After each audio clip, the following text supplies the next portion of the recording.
Halo, ketemu lagi dengan saya Anton Data. Dalam video ini kita akan menceritakan kembali cerita imajinasi yang dibaca atau didengar. Kalian pernah membaca atau mendengar cerita imajinasi, bukan? Nah, bagaimanakah kesan kalian?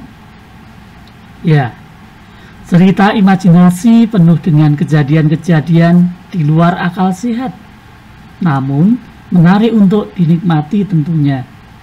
Nah, mari saat ini kita saling berbagi cerita-cerita tersebut, baik secara lisan maupun tulisan. Nah, bagaimanakah langkah-langkah dalam menceritakan kembali cerita imajinasi tersebut? Mari kita cermati langkah-langkah berikut ini. Langkah pertama, membaca keseluruhan kisah dari awal sampai dengan akhir. Membaca keseluruhan kisah dari awal sampai akhir sangat kita perlukan guna mendapatkan pemahaman secara utuh akan isi cerita imajinasi. Bagaimana mungkin kita bisa memahami isi cerita secara utuh jika membacanya saja terpenggal-penggal? Nah, ini untuk memahami isi cerita secara keseluruhan, kita harus membaca cerita tersebut dari awal sampai akhir. Dan bila perlu, bisa kita membacanya secara berulang-ulang. Sebab memang nggak mungkin kita akan bisa memahami isi cerita itu secara utuh kalau dalam membacanya saja kita terpotong-potong. Langkah yang kedua, mencatat tokoh yang ada dalam cerita. Cerita fantasi memiliki beberapa tokoh. Nah, masing-masing tokoh itu memiliki kelebihan dan kekurangan. Dengan mencatat tokoh, kita dapat menemukan hal-hal yang bisa dijadikan sebagai nasihat atau ajaran. Sebagaimana sebuah cerita, maka di dalam cerita fantasi itu pun terdiri atas tokoh. Ada tokoh yang memiliki kelebihan atau berwatak baik, ada tokoh yang memiliki watak yang tidak baik. Nah, dengan mengenali tokoh-tokoh yang ada itu, kita bisa menemukan hal-hal yang baik yang biasanya berupa nasihat atau ajaran yang nanti kita bisa dapat teladani. Langkah yang ketiga, mencatat peristiwa-peristiwa penting. Cerita terdiri atas peristiwa atau kejadian yang disusun sedemikian rupa dengan pola tertentu sehingga terbentuk alur atau rangkaian cerita yang utuh. Peristiwa dalam cerita dikelompokkan ke dalam bagian orientasi, komplikasi, dan resolusi. Nah, pemahaman terhadap peristiwa dalam cerita dapat membantu menentukan alur cerita. Ini ya, cerita itu tersusun oleh peristiwa-peristiwa. Nah, peristiwa-peristiwa itu jika disusun sedemikian rupa dengan pola tertentu akan membentuk sebuah jalinan cerita. Jalinan cerita atau rangkaian cerita itu disebut dengan alur cerita. Kemudian bagaimana menyusun peristiwa-peristiwa dalam cerita itu? Dalam cerita imajinasi dikelompokkan menjadi 3 bagian besar, yaitu orientasi, komplikasi, dan resolusi. Langkah yang keempat, mencatat latar cerita imajinasi. Latar cerita merupakan gambaran tempat, waktu, dan suasana di dalam cerita. Nah, dalam cerita imajinasi, latar cerita ini bisa menembus ruang dan waktu. Artinya apa? Latar cerita yang digambarkan dalam cerita imajinasi itu tidak hanya yang terjadi saat ini saja, tetapi ceritanya bisa menembus ruang dan waktu.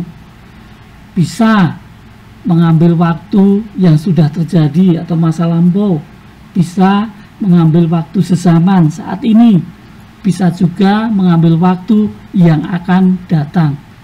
Pun demikian dengan tempat. Tempatnya bisa terjadi di mana saja, kapan saja. Nah,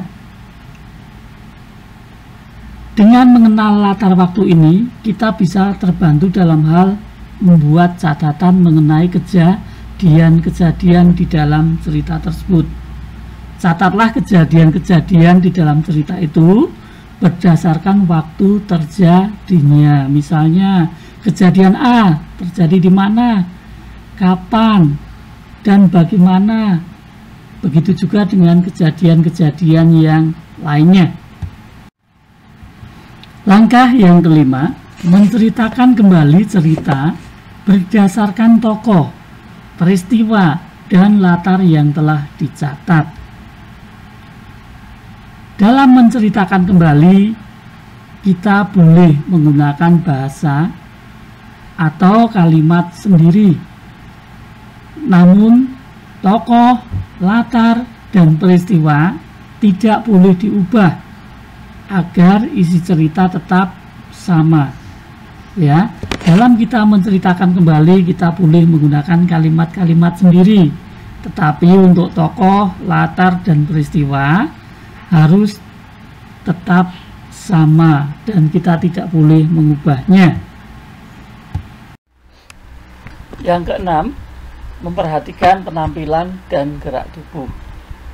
Nah, di dalam bercerita kita sebaiknya memperhatikan penampilan diri kita, termasuk di dalamnya memperhatikan gestur dan mimik. Gestur merupakan gerak-gerik anggota tubuh kita, mimik merupakan isyarat atau gerak-gerik wajah kita. Mengapa hal itu kita perlukan? Supaya pembawaan kita menjadi lebih ekspresif dan tentu akan bisa menimbulkan daya tarik tersendiri. Langkah yang ketujuh, memperhatikan intonasi, irama, dan artikulasi yang jelas. Intonasi, irama, dan artikulasi yang tepat membuat kita lebih ekspresif di dalam bercerita.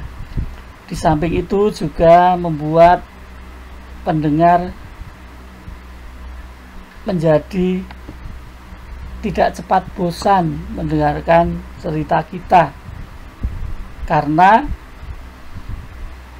nada suara atau intonasi atau artikulasi yang kita gunakan itu cukup bervariatif, artinya tidak monoton. Lain halnya kalau kita itu suara kita monoton atau datar-datar saja, maka pendengar dimungkinkan menjadi lebih cepat bosan. Langkah yang ke-8, menceritakan bagian-bagian cerita secara runtut. Nah, dalam bercerita kita harus mampu menceritakan bagian demi bagian dalam sebuah cerita tersebut secara runtut dengan mengikuti urutan orientasi, komplikasi, dan resolusi. Nah, bagian-bagian ini harus kita ceritakan secara runtut.